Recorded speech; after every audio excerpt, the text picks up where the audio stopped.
आप देख रहे हैं जनता की हुकूमत लाइव न्यूज।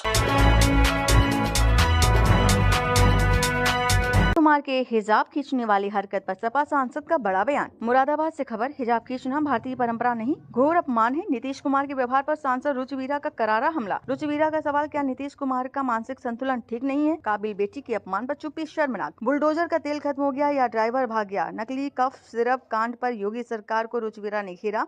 घुसपैठ का डर दिखाकर नफरत फैला रही भाजपा, चुनाव जीतने के लिए अपना रही साम दाम दंड भेद। देखिए, बिल्कुल अनुचित है किसी भी महिला का, चाहे वो घूंघट हो, हिजाब हो, पर्दा हो, सर पे उसने चुन्नी ओढ़ी हुई हो, वो किसी को भी हटाने का कोई मतलब ही नहीं है। इस हाथ से किसी की का हिजाब खींचना या दुपट्टा उतारना, ये तो बिल्कुल अभद्रता है। और इतने मतलब जो कई बार मुख्यमंत्री रह चुके हैं और इतने महत्वपूर्ण पद पे हैं, और ऐसे व्यक्ति को तो बिल्कुल भी शोभा नहीं देता।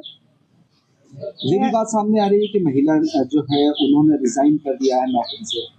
हाँ, नहीं, ये उन्होंने अपने स्वाभिमान के लिए और उन्हें इंसल्ट फील हुआ, और जो कि एक योग्य थी किसी जॉब को पाने के लिए, उसने उसको जॉब को छोड़ते हुए भी क्योंकि उसको अपमान महसूस हुआ। और जाहिर सी बात है, तो ये मतलब बड़ी अजीब सी बात है कि अभी तक उस पर कोई कमेंट भी नहीं आ रहा। चलो, कई बार कोई चीज गलती से हो भी जाती है तो उस पर फिर कोई वक्तव्य आना चाहिए। बल्कि जो बिहार के जो वरिष्ठ नेता हैं उनकी तरफ से स्टेटमेंट आया है कि कोई फर्क नहीं पड़ता नौकरी छोड़िए। तो ये तो फिर इतने जिसका मेंटल स्टेटस ये हो, अब उसके बारे में तो कुछ कहना ही फिजूल है। जिस इंसान का दिमागी हालात ये हो कि कोई फर्क नहीं पड़ता, एक काबिल बच्ची, हमारे देश की बच्ची है वो, एक काबिल बच्ची, उसको अपनी जो जिसके योग्य थी, जिस जॉब के लायक थी, वो जॉब उसे नहीं वो स्वीकार कर रही, इतना इंसल्ट उसने बेइज्जती महसूस की है। और आप कह रहे हैं कि कोई फर्क नहीं पड़ता, आप कह रहे हैं कि कोई कुछ भी छुआ जा सकता है। तो ये क्या वो हिंदुस्तानी परंपरा है? किसी भी जाति धर्म का व्यक्ति हो, लेकिन ये तो कहीं भी शोभा, हमारे हिंदुस्तान में तो ऐसा नहीं होता है।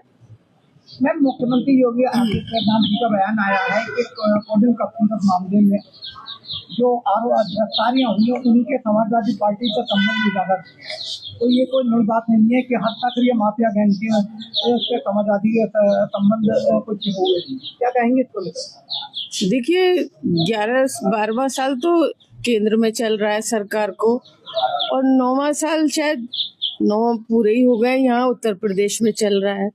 और जिस दिन से ये कफ सिरप कांड हुआ है और बच्चों की जानें गई हैं, निर्दोष बच्चों की जानें गई हैं, उस दिन से ही समाजवादी पार्टी निरंतर उन कफ सिरप बनाने वाले माफियाओं के खिलाफ कार्रवाई की मांग कर रही है। तो ये तो इस बात से ही जाहिर हो रहा है कि भाई वो समाजवादी, अब इतने साल पहले मतलब 9 साल से कोई समाजवादी का लेना देना नहीं, और फिर मांग क्यों करते उन पे कार्रवाई की अगर वो समाजवादी के लोग होते।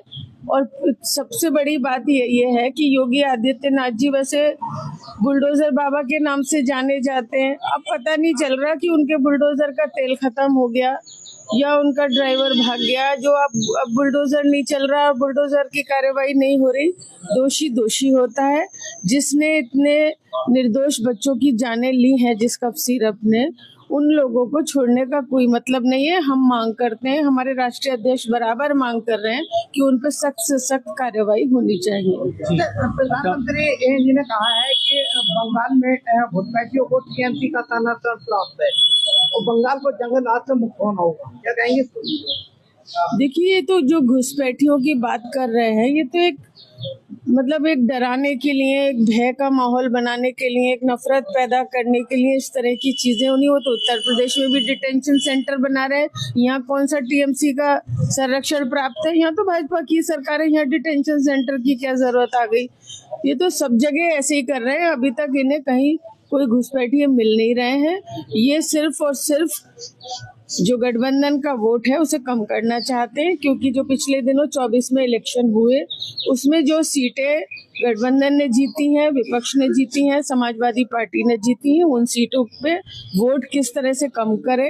इनका तो ऐसा है कि साम दाम दंड भेद कोई सी नीति अपनाई जाए और चुनाव जीता जाए, चाहे वो ईवीएम से जीता जाए, वोट काट के जीता जाए, सीए एनआरसी करके जीता जाए, एसआईआर करके जीता जाए। इनकी तो सिर्फ ये रणनीति है और कुछ नहीं। अच्छा,